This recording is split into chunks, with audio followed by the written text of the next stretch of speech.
All right, so we are all packed up and ready to go. This is the first shot ever, official shot of Uncharted History. We're heading to Broughton today for the first official day of filming, and I am so excited. I've done a little research. We're meeting Eleanor Anderson out there, and I'm so excited to get this project off the ground, get it going, and let's just head out and see how it goes.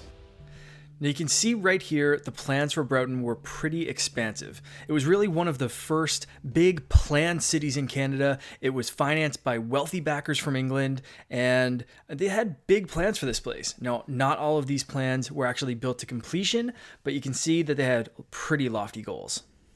Everything in Broughton was centered around the mine. Coal was going to be Broughton's main export, so that's where we started the tour with Eleanor Anderson. Eleanor is the expert on Broughton. So if you can get the person that literally wrote the book on a subject to show you around, you get that person. Eleanor was gracious enough to meet us in Broughton and show us around. So after we started at the mine, we quickly moved on to the Broughton Arms Hotel, easily the most impressive one of the remaining ruins. Okay, so we're at the site of the Broughton Arms. It was built in 1906 and it came down through a fire in 1916. But in its day, it was the finest hotel east of Montreal and the site of the first revolving doors in North America. I was curious why Broughton was picked for such a grand hotel and for such a amazing development at the time. And of course, Eleanor gave us the answer. And I guess to figure out why Broughton would be a good location for development, it was for the coal. I mean, that was why. There were already farms here. My grandmother's people were here and farming, and a lot of Gaelic farmers were here at the time. But for such a development and fine hotel and cottages for workers and all those types of things, it was foreign investment from England. And at this time, Glace Bay was just growing. So it was a time of growth in many parts of Cape Breton Island and throughout Atlantic Canada, so I guess really kind of why not Broughton? You know, it was logical. One of the problems though was that it's inland. There's no port, so any coal had to be taken out by rail or by by rail was the only way then, I guess. Mm-hmm. So to get it to the water to market, and that in the end was its downfall. Even from these ruins, you can tell this place was impressive. So I had to ask about the architect and the architecture that went behind something like this. The architect was William Critchlow Harris. He's a well-renowned architect of the day, and he and the English financiers insisted on being modern and all the best. So that meant being visionary with those revolving doors and other amenities in the hotel and in the General Mines building. So it was the best of the best as far as the materials, the workmanship. Only the best would do. Just up from the hotel, we found what we can assume is the hotel manager's building. Although this is unconfirmed with the records that are left in the area, it only makes sense that the hotel manager would be so close to this main building. Now, after Eleanor showed us around a little bit, I came back by myself, and I have to admit, this place creeped the hell out of me. There were boots, which you can see right now, just kind of discarded. There was a bit of ground kind of torn up next to the place, and going inside, you just got this creepy vibe. After I explored this building for a little bit, we moved on and looked at the General Mines building. Now, this was another very impressive building, another revolving door, and there's a pretty interesting story about how it was left. So I had a cousin who, an older gentleman, he remembers coming in and playing. He lived out here and playing in this building, and he said when they left it just as it was. Furniture, he said there was pencils in the desks. He said the kids used to come in after school and play because there was a school here, there was a movie theater here, there was doctors, there was sawmills, there was churches. You know, it was a little center of community. When you abandon something like that, yes, you just leave everything. Yeah, well, that's a business decision there, and that's just like, you know what, guys, we're gonna cut our ties and we're just gonna just walk away. Yeah, I think because of the absentee ownership, yes, there was no local ownership, right? So that was why that. So that would probably be a big reason why then. Yes. Okay. Yeah. Did anyone local ever think about picking it up, or just no one around in the area at that time could probably afford? Yeah, to do it. No, there was, and I haven't heard in any of the history that I've researched of anybody making a real effort. Now, there were a couple of mines. There was the Four-Star Mine and the Beaver Mine. They were at different sites, and they operated. They were, they were productive for a while. They banked coal. They shipped coal, but in in the business of coal. It wasn't lucrative, right, to keep going with them. So they closed them down and moved to other larger sites. So it's quite a large building, and I have one picture in the book of the inside, which is just it's a close shot, but I'd love to see what all the insides of these buildings look like. And because of the Army, there were photographers around, so there's a lot of pictures of the Army when they were here. There was there was 1,100 to 1,200 men out here at that time. It was a huge effort. And how long did they stay? They were here April 1916. Some would have been here maybe a little earlier than that, like March till May, but it wasn't longer than that. Yeah. After leaving the General Mines building, we headed down towards Loon Lake. This is where the photos of the Broughton Arms Hotel burning were taken, and it would have really given the hotel guests quite a beautiful view when the hotel was operational. And for anyone that couldn't afford this view from the high-end Broughton Arms Hotel, Broughton offered another smaller, regular hotel that had some pretty cool features as well. The Crown Hotel was built by the same architect, William Critchlow Harris, and by the same company, the coal and iron ore and rail company that built the Broughton Arms Hotel. This hotel was to be more for workmen and more pedestrian than the luxury hotel. Still, it had wonderful features such as a bowling alley in the basement, and it was still a well-appointed hotel, very large, 3 levels. And today the foundations they're crumbling, but it's 100 feet long. It's still an impressive, kind of the what's left over is still impressive. Now this building was torn down. It was taken down in the 1940s, and the materials were used in houses in Glace Bay. After Eleanor left, I'm actually going to duck down into the ruins of the hotel. You can see it's really, really close to the road. I don't want to fool anyone here, but I also don't want people to come here because it is falling down. There are no trespassing, hazard falling signs because, I mean, this was a mining village. There are foundations around here, and you can see the foundations behind me, and a lot of the walls aren't fully safe to go in. So I'm gonna duck down in there. Eleanor told me what to kind of watch out for, so let's see how this looks. Okay, so I am in the hotel. So this hotel, like Eleanor said, had a bowling alley in the basement. I'm guessing I'm standing on the basement floor right now, so I'm standing in a bowling alley.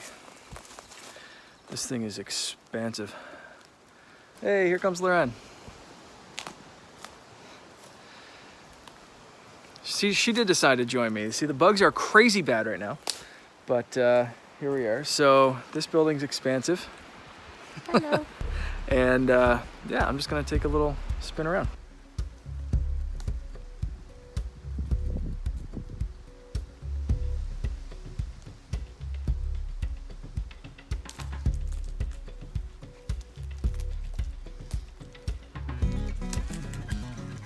Whoa. Don't know, looks like someone is either living down here or hanging out. I don't know.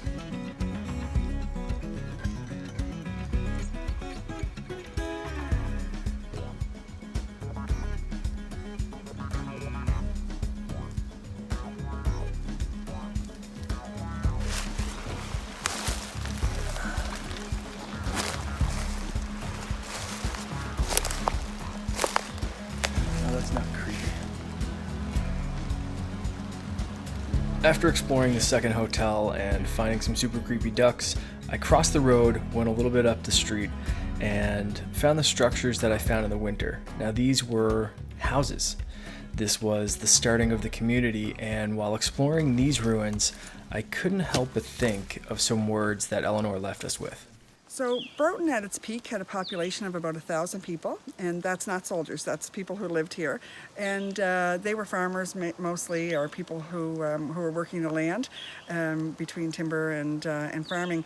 And so that's at its peak when there were also working at the mine and building the buildings. So it was all of that.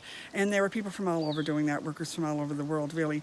And but when the bubble kind of burst and the finances were in question and the money wasn't flowing, and then the war started in 1916, families started migrating elsewhere and looking for other opportunities. Okay. So yeah, the structure of the first house behind me. I'm making my way through. See, Spot another house up here. So this was, this was a village. It was a community. Houses were close by. You can picture other local communities, towns, villages building right up. And this was, this was poised to be something special. This one's pretty much the same structure as the last. See the back walls there. Walls coming in. The more I look down, there's another one. Structure, the foundation, everything's just being reclaimed by nature. This one's gonna be tough to get through, but I wanna see that building. Wow. This one is, wow. Okay, so the first thing you see is this giant fallen tree here. And so you come over here, there's a weird rock structure there. But look at some of this in behind. And this, just for reference, this is how much of this is exposed right now. It's easily 6 feet tall. I'm like 5'10", 5'11". With these boots on, probably closer to 6. And so that is a tall structure. So as you can see from here, I'm imagining there may be other structures back there, because this thing just kind of went for miles, kilometers. But it is getting thick. So, where do I want to go? All right, so now that Eleanor's taken off, I'm coming back to explore things on my own. I was really happy that she could give us some insight on the area, but I also want to spend more time. So the bugs were getting kind of bad. It was starting to rain. So we filmed her bit, and now I'm back. And heading up towards the hotel. So you can see down here, whew, bugs are terrible. So you can see down here the turret columns. Again, this place was just amazing back in the day. Let's see if I can get in. It was absolutely incredible.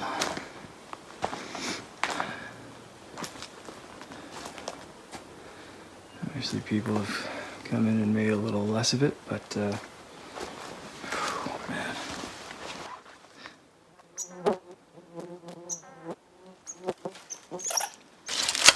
You can see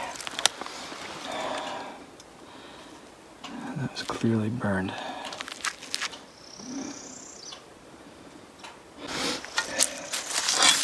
Some ceramic pieces here too. Interesting. Huh. Sea glass. I wonder what that was doing here. I wonder if that was, could have been melted. Okay. Well, it's a situation I've got myself in.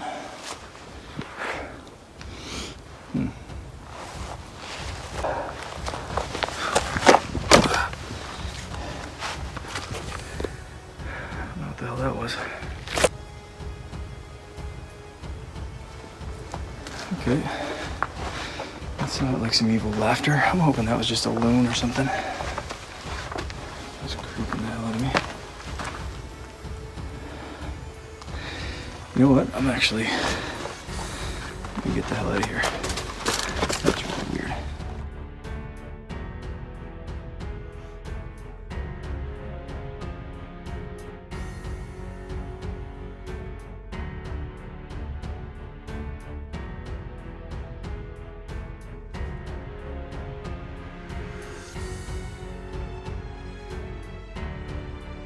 So after hearing the really creepy sound in the woods, we got out of there, and that's it for this trip. But we do hope to get back to Broughton, explore more of this area, and uncover a bit more of their Uncharted history.